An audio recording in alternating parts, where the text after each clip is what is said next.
Do you ever get tired of conversations like, how's the weather lately? And hey, how are you? I'm good. How are you? Whether it's the awkward filling of space in the elevator or the like semi-uncomfortable conversation because you know they've had it 100 times at the convenience store conversation, it feels like small talk can be such a waste of time. So in this video, I'm gonna give you 5 unconventional ways to dig in and create more meaningful conversations faster than you can spill a drink. I thought that was basically gone. And this morning I wanted to come outside because I was just feeling a bit claustrophobic in my apartment complex. For a little bit of context, over the last 2 years, I've hosted over 600 strangers for a dinner party that's focused on creating more meaningful connection. We don't have alcohol in the space. We put phones in a box, and it's my job to facilitate the group to have those conversations. So I've seen a lot of different dynamics. I've seen a lot of different experiences with conversations and level of introversion and extroversion. So that's where I'm pulling some of my information and from my own experience over the years of feeling awkward in the elevator and in networking events. I mean, there's so many different places for it, but anyways, first, notice the details. A conversation that stays broad stays bland. If you ask these big blanket questions because they feel safe, your conversations are gonna feel like sour cream. If you say, how are you? That question is so broad that the person that you're asking thinks, well, are you talking about right now in this moment? Are you talking about in this season of life? How much do I share with you? There are so many subliminal questions that go on that it creates the answer of, I'm good, you?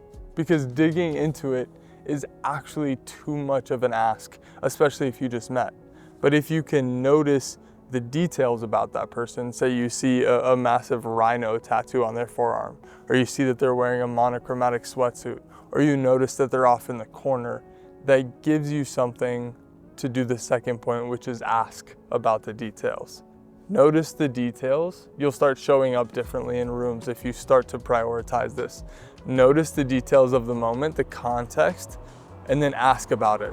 If you notice that person with an 8-inch rhino tattoo on their forearm, they know you can see that.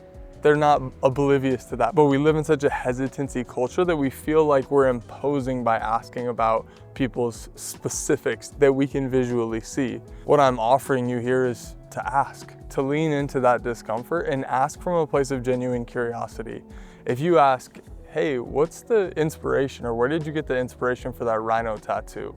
That opens the door, opens a window into this person's entire universe in a very specific way. Maybe it's a specific moment, maybe it came from a trip that they had, maybe it's inspiration from somebody who means a lot to them. Like the specification of the question actually opens so many doors to that person's heart, to that person's mind, to that person's experience, to their soul, which does this for the connection. It's a small thing, it's just a tattoo, but that creates so much more stickiness in a relationship off the bat because you're noticing them. You're not just reading a script of, how are you? Oh yeah, how's the weather where you're from?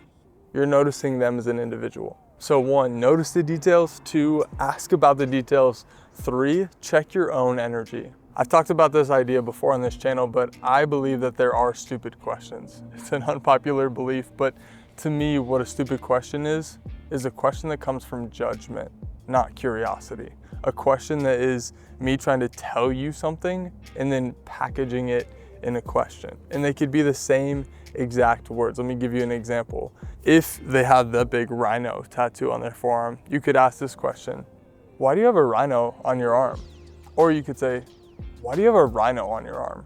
Same exact words. If I wrote those down in text, they would say the same exact things, but the connotation is different. It's because my energy about the question, with the question, to the question are different. Number 4 here is lean into the yellow light. Deeper connection happens faster when you choose challenge, when you walk into healthy hardship. You could either go hike a 14er with a new friend, you could go run a marathon, or you could lean into the challenge of vulnerability. The vulnerability looks different in different contexts. If you're walking into a 7-Eleven, into a convenience store, The way that you show up and lean into the yellow light there looks different than if you're at a networking event and you have space. The leaning into the yellow light when you walk into the convenience store could be as simple as they read you the script of how are you? And you say, I'm present, I'm a bit stretched, and I'm excited. How are you? That's not an answer they ever get. It doesn't take very long, but it's leaning into the yellow light of that context, where leaning into the yellow light of the context of a networking event could be talking about your family. It could be talking about what really excites you. It could be talking about the debt that you have. It could look different because you have more space.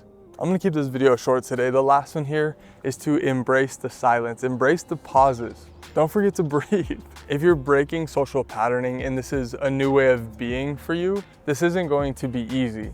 And you're gonna have to think about it, and you're gonna have to be really intentional with your intention and attention in rooms and in groups of people. And better questions will come through thinking, and thinking will come through pausing, and that pausing will create silence. And you have to be okay with that, because a lot of times our weak conversations and like surface level interactions come because we're afraid of the pause. We're afraid of the silence. So we just fill the gaps with words and questions that feel like this. One really simple thing to do here is to just take a breath.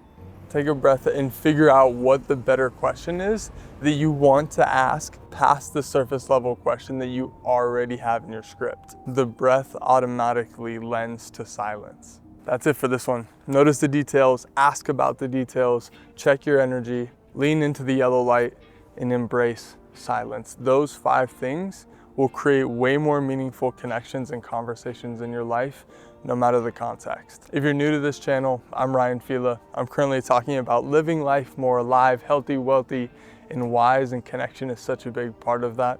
If you want to read more about this and see more of the context, I write a weekly to bi-weekly letter called Fila's Framing. You could sign up for that down in the description. And if you're really looking for a better set of questions to ask, I'll also put like 20-ish of my favorite questions to ask for those dinners I was talking about down in the description as well. I'll see you in the next one. Peace.